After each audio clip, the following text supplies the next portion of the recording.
అనగనగా ఒక అడవిలో ఒక తాబేలు కుందేలు ఉండేవి. కుందేలు తను వేగంగా నడవగలనే గర్వంతో ఉండేది. తాబేలు నడకం చూసి వెక్కిరిస్తూ ఉండేది. ఇలా ఉండగా ఒకరోజు, ఏమోయ్ తాబేలు తాత, మనం ఒక పరుగు పందెం పెట్టుకుందామా? ఓ అలాగే. వాటిలో ఎవరు గెలిస్తే వారికి మంచి బహుమతి కూడా వస్తుంది. అలాగే కానివ్వు. అడవిలో అన్ని జంతువులు పరుగు పందెం చూడడానికి ఎంతో ఆసక్తిగా వచ్చాయి.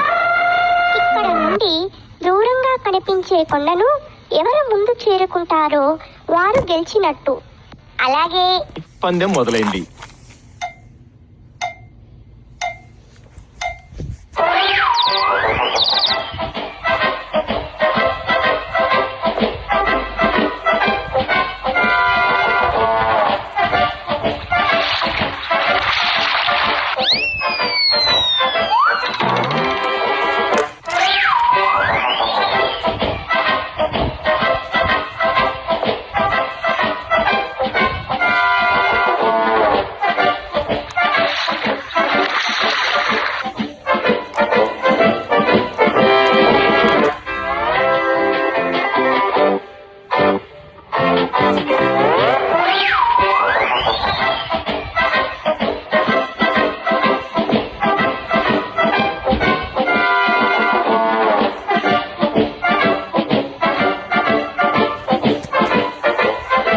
అలా కొంత దూరం వెళ్ళాక కుందేలు వెనక్కి తిరిగి చూసింది.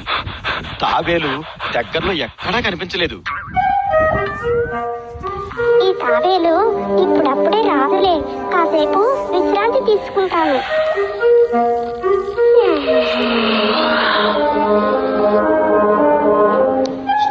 అలా విశ్రాంతి తీసుకుంటూ తెలియకుండానే నిద్రపోయింది.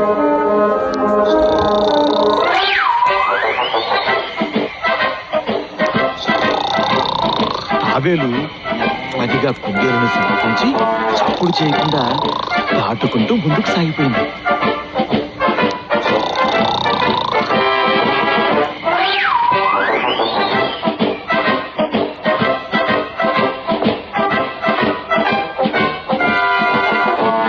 కొంతసేపటి తర్వాత నిద్రలేచిన కుందేలు గబగబా కొండ దగ్గరికి పరిగెత్తింది.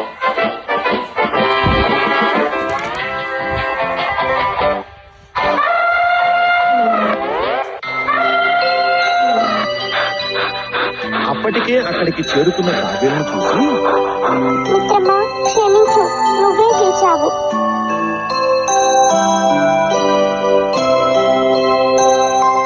మరి ఎంతటి వారికైనా నేనే గొప్ప అనే గర్వం పనికిరాదు పిల్లలు.